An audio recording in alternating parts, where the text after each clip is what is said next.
What's up, everyone? Welcome back to another review. And this time, we're going to be taking a look at Jackie Brown, written and directed by Quentin Tarantino. I'm going to try and make this review as short as I possibly can, and go from there. So, my overall thoughts on Jackie Brown. I've officially seen this movie maybe now 4, 5 times at the most. It's not really a movie that I go back to every now and then, but when I do, I enjoy it, and I actually enjoyed it this time around. I really, really like Jackie Brown, and I think Jackie Brown is actually one of Quentin Tarantino's most underrated and overlooked movies. This is a really good homage to those classic 1970s black exploitation movies, but it has much more going on for it than that. It's actually a good. It's just a good story in general.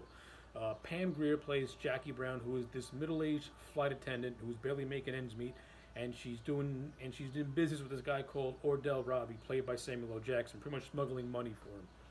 So she pretty much gets caught by the police because they, in addition to finding money, they also find that she was in possession of cocaine, but the cocaine was unbeknownst to her. She had no idea the cocaine was actually with her because she was an unknowing courier to give to someone else. So now she gets caught by the police, and she pretty much has to be their informant to catch Ordell Roby, and that's pretty much what the plot of the movie is. But now we get dive deeper into it. This movie's has a lot going on for it. It really has a lot going on for it. You have Robert Forster, who plays this bail bondsman called Max Cherry, and I really, really like the on-screen chemistry between Forster and Pam Grier. I buy them together as a couple. You got these two, very, veteran but very weathered actors up to this point. This is 1997. So these two, they've been around the block, but their careers in real life have not had a bid, have not been having any resurgence to this point. They're pretty much dead in the water.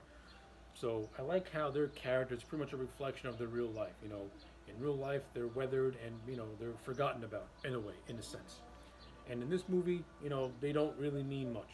They're characters, they're very lonely characters, but they find one another, and it kind of gets their spirits up. It gets their, in a way, it kind of rejuvenates them in a way, which I thought was actually a pretty cool thing to see on screen. Robert Forster as Max Cherry, I thought was fantastic. Like I said, his chemistry with Pam Grier is magnetic. They have really good scenes together. I like their relationship building, and I love the ending where they finally share the kiss that you're waiting for them to share throughout the entire movie. Because you want these two to get together because their chemistry is so good. So I like all that stuff. Samuel L. Jackson as Ordell Robbie. It's Samuel L. Jackson. He's great in everything he's in. I like him as Ordell. He's entertaining to watch. It's completely different than his character in Pulp Fiction. Ordell Robbie's more of a loudmouth, obnoxious type guy who is really into guns. But Samuel L. Jackson plays him great. I like the scenes he has with Jackie Brown where he tries to intimidate her, and Brown's having none of it. I like his scenes. I like the scenes he has with Cherry, with Max Cherry. I thought they played great. I also really enjoyed the camaraderie between Ordell and Lewis, played by Robert De Niro. Robert De Niro is in this movie. He's barely utilized, and that's a shame because you have a guy like De Niro in your movie, and he's not really used well to the best of his abilities, which is a shame because I think De Niro could have had a real highlight in this movie, especially with him and Samuel L. Jackson. Their on-screen chemistry together, for what it was good. I would like to see more if De Niro had more of a prominent role, but guy barely said any lines. The only time De Niro actually starts to have any lines is when they do the big money exchange in the third act of the movie, and that's when De Niro is actually saying some dialogue. Throughout the entire movie, he just says, "Yeah, okay." And he has like short sentences here and there, but he barely says anything.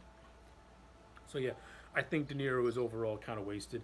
I also think that Michael Keaton and Michael Bowen, who are also in this film, I think they're also kind of wasted as well. They play cops who are the ones that catch Jackie Brown or are in hot pursuit of Ordell Roby. I'd like to see more with Michael Bowen, but especially would like to see more with Michael Keaton because the movie kind of hints at the fact that Keaton's character, Ray Nicolette, has an attraction for Jackie Brown, and I would have liked to have seen more of that develop. Kind of like in this unofficial romance. Like Ray is only using Jackie to get information on on Ordell, while Max Cherry is fighting for the affection of Jackie Brown in a romantic type of way. I think that could have been a very interesting story, a very interesting love, a very interesting triangle that the movie didn't even come close to tackling. But I think that would have been fine. I think it would have been pretty cool, and it would have gave Michael Keaton's character some more juice. Because I think overall Keaton's character is just there. They hint at it, but they never really expand upon it.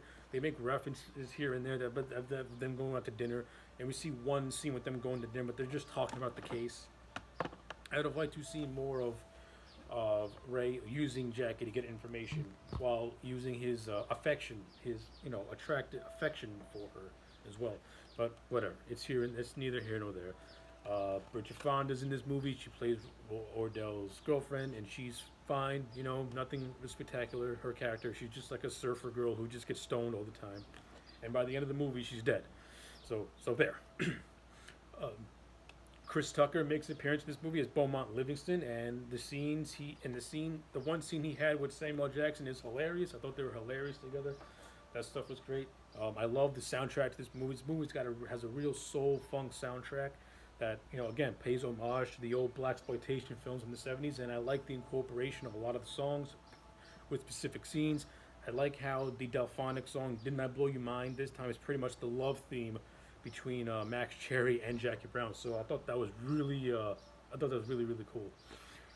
And I like how Jackie Brown's own theme is across 110th Street. That's the theme song for Jackie Brown, the woman, the character. So I like all that stuff. From a production standpoint, this movie looks fantastic. Cinematography looks beautiful. Quentin Tarantino's writing and direction is fantastic as usual. The dialogue is really snappy. The characters are all memorable.